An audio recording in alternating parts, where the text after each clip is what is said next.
So this is what we got. We've got a 1968 International Scout. Not in great shape. I've got the fenders for it. This is actually a running two-wheel drive vehicle.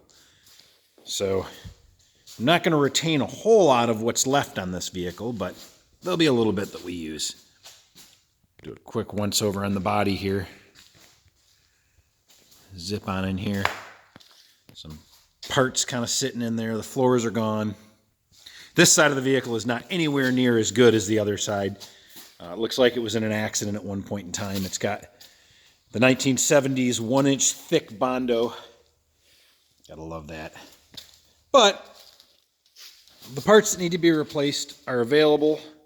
Now, what we're going to do is we're going to stick this vehicle and we're going to build it onto that chassis. So what is this? This is a 1984 C4 Corvette. The gentleman that I bought it from was doing a frame off or uniframe off rebuild on it. The chassis has all been powder coated, rebuilt. It's got a fully built 350 in it. All brand new energy suspension bushings. This vehicle, unfortunately, he pulled out of his garage and it has a foam air cleaner on it, and it rained, and one of the cylinders had some water in it, but before I got it running, I checked all the cylinders, made sure I drained out the water in it. This has got a 700 R4 that's been rebuilt.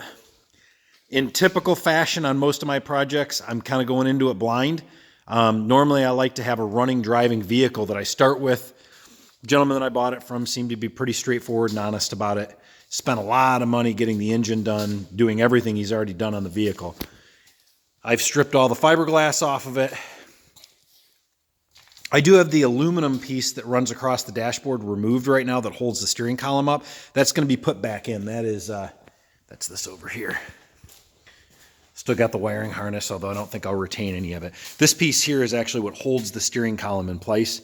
I removed it so I could get the insulation out of it. I have a problem when I do these. If I leave any type of insulation or anything in that'll catch on fire, I always have a tendency of catching it on fire when I'm doing welding. So tomorrow we are going to fire this up for the first time, make sure everything runs.